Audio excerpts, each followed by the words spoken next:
दोस्तों, आप रोज petrol pump पर जाते हैं, गाड़ी की टंकी भरवाते हैं और बिना सोचे निकल जाते हैं। लेकिन क्या आपने कभी सोचा है कि वो काला गाढ़ा तरल पदार्थ जो जमीन के हजारों फीट नीचे दबा हुआ था, वो आखिर कैसे बन जाता है वो साफ पारदर्शी पेट्रोल जो आपकी गाड़ी को दौड़ाता है? ये सिर्फ एक लिक्विड नहीं है, ये है करोड़ों साल की मेहनत, लाखों जीव जंतुओं की बची हुई ऊर्जा और इंसान की सबसे जटिल इंजीनियरिंग का नतीजा। आज हम आपको ले चलेंगे उस पूरे सफर पर जो शुरू होता है धरती के अंदर एक अंधेरी अनजान जगह से और खत्म होता है आपकी गाड़ी के धुएं में। तो चलिए पेट्रोल बनने की प्रक्रिया को जल्दी से समझते हैं, क्योंकि ये सफर उतना ही रोमांचक है जितना कि खुद पेट्रोल। तो दोस्तों, इसकी शुरुआत हुई आज से लगभग 35 से 65 करोड़ साल पहले। उस वक्त धरती पर जो समुद्र थे उनमें अरबों की तादाद में छोटे छोटे जीव रहते थे, जिन्हें कहा जाता है प्लैंकटन और एल्गी। जब ये जीव मरते थे तो समुद्र की तलहटी में जमा होते जाते थे। धीरे धीरे इनके ऊपर रेत, मिट्टी और पत्थर की मोटी मोटी परतें चढ़ती गईं। अब इमेजिन कीजिए, लाखों साल तक इन जीवों पर धरती का भारी भारी दबाव पड़ता रहा, तापमान बढ़ता रहा और धीरे धीरे इन जैविक पदार्थों का केमिकल ट्रांसफॉर्मेशन होने लगा। यही प्रोसेस है जिसे कहते हैं थर्मल डीकम्पोजिशन, और इसी प्रोसेस से बना वो काला सोना जिसे हम कहते हैं क्रूड ऑयल यानी कच्चा तेल। लेकिन ये तेल जमीन में बिखरा नहीं होता, ये जमा होता है एक खास जगह जिसे कहते हैं रिजर्वॉयर रॉक। सोचिए एक विशाल स्पंज की तरह जो जमीन के हजारों फीट नीचे दबी हो और उसके अंदर भरा हो अरबों लीटर तेल। ऊपर से होती है एक सख्त अभेद्य चट्टान की परत जो इस तेल को बाहर आने से रोकती है। इसे कहते हैं कैप रॉक। अब तेल तो जमीन में है, लेकिन यह पता कैसे चलेगा कि वो कहाँ है? इसके लिए काम आता है एक बेहद हाईटेक तरीका जिसका नाम है सिस्मिक सर्वे। इस प्रोसेस में जमीन के ऊपर से पावरफुल साउंड वेव्स भेजी जाती हैं। ये वेव्स धरती की अलग अलग परतों से टकराकर वापस आती हैं, ठीक वैसे ही जैसे बाथरूम में गाना गाने पर आवाज दीवारों से वापस आती है। इन वेव्स के लौटने के टाइम और पैटर्न से सुपर कंप्यूटर्स एक 3D मैप बनाते हैं जो दिखाता है कि जमीन के नीचे किस गहराई पर क्या है। और जब सुपर कंप्यूटर कहता है यहाँ तेल है, तब शुरू होता है असली खेल। अब शुरू होती है ड्रिलिंग, और यह कोई साधारण खुदाई नहीं है, यह है इंसान की बनाई सबसे बड़ी और ताकतवर मशीनों में से एक का काम। एक ड्रिलिंग रिग की ऊंचाई होती है लगभग 60 मीटर तक, यानी एक 20 मंजिला इमारत जितनी, और इसकी ड्रिल धरती में घुसती है 3 से 5 किलोमीटर तक गहराई में। ड्रिल बिट के सिरे पर लगे होते हैं बेहद सख्त डायमंड या टंगस्टन कार्बाइड के दांत जो सख्त से सख्त चट्टान को भी काट सकते हैं। लेकिन यहाँ एक बड़ी चुनौती है, इतनी गहराई में तापमान होता है 150 से 200 डिग्री सेल्सियस तक, और दबाव होता है इतना कि अगर कोई गलती हो जाए तो तेल और गैस का एक जबरदस्त ब्लास्ट हो सकता है जिसे कहते हैं ब्लो आउट। इसीलिए ड्रिलिंग के दौरान एक खास मड़ यानी गाढ़ा द्रव लगातार पाइप में भेजा जाता है। ये मड़ दबाव को कंट्रोल करता है, ड्रिल बिट को ठंडा रखता है और टूटे हुए पत्थरों को बाहर निकालता है। जब ड्रिल रिजर्वॉयर तक पहुंचती है तो वहां एक हैरान करने वाला नजारा होता है। तेल खुद ही ऊपर आने लगता है, क्योंकि रिजर्वॉयर के अंदर प्रेशर इतना ज्यादा होता है कि तेल अपने आप धकेला जाता है ऊपर की तरफ।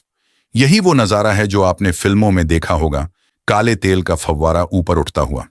अब जो क्रूड ऑयल निकलता है वो सीधे आपकी गाड़ी में नहीं जा सकता। यह एक बेहद गंदा गाढ़ा मिश्रण होता है जिसमें हजारों अलग अलग तरह के हाइड्रोकार्बन मॉलिक्यूल्स होते हैं।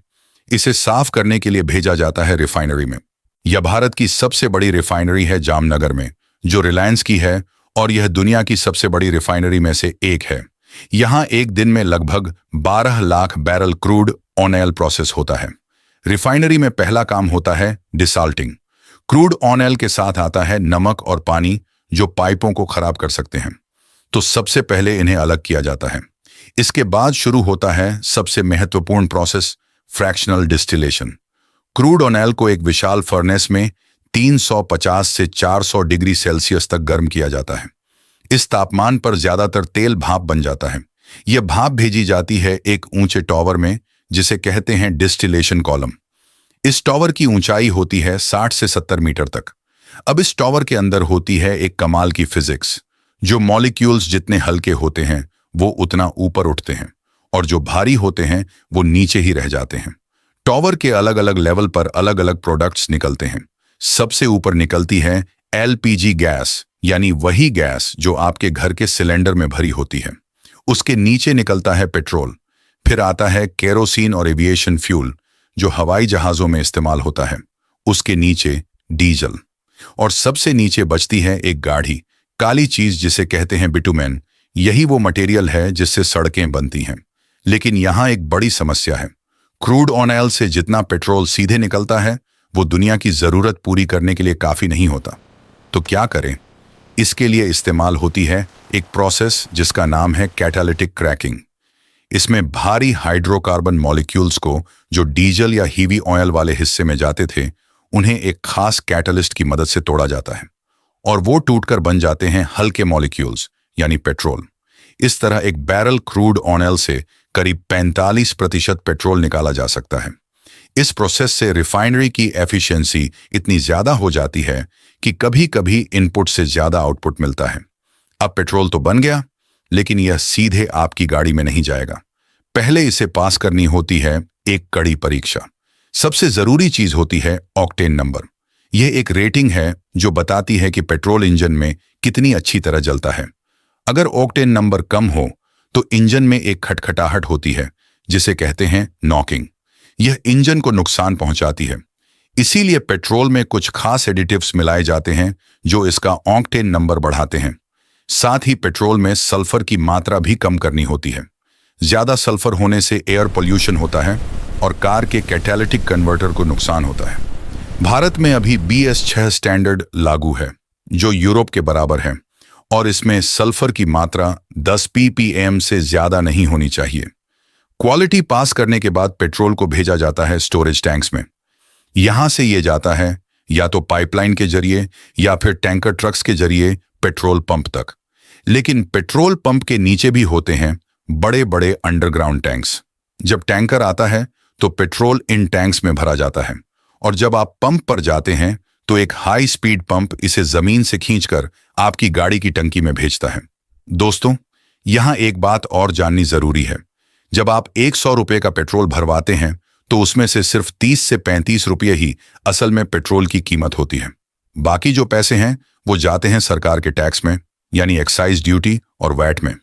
यही वजह है कि जब अंतर्राष्ट्रीय बाजार में कच्चे तेल की कीमत घटती है तो आपके पंप पर पेट्रोल उतना नहीं घटता जितना आप उम्मीद करते हैं।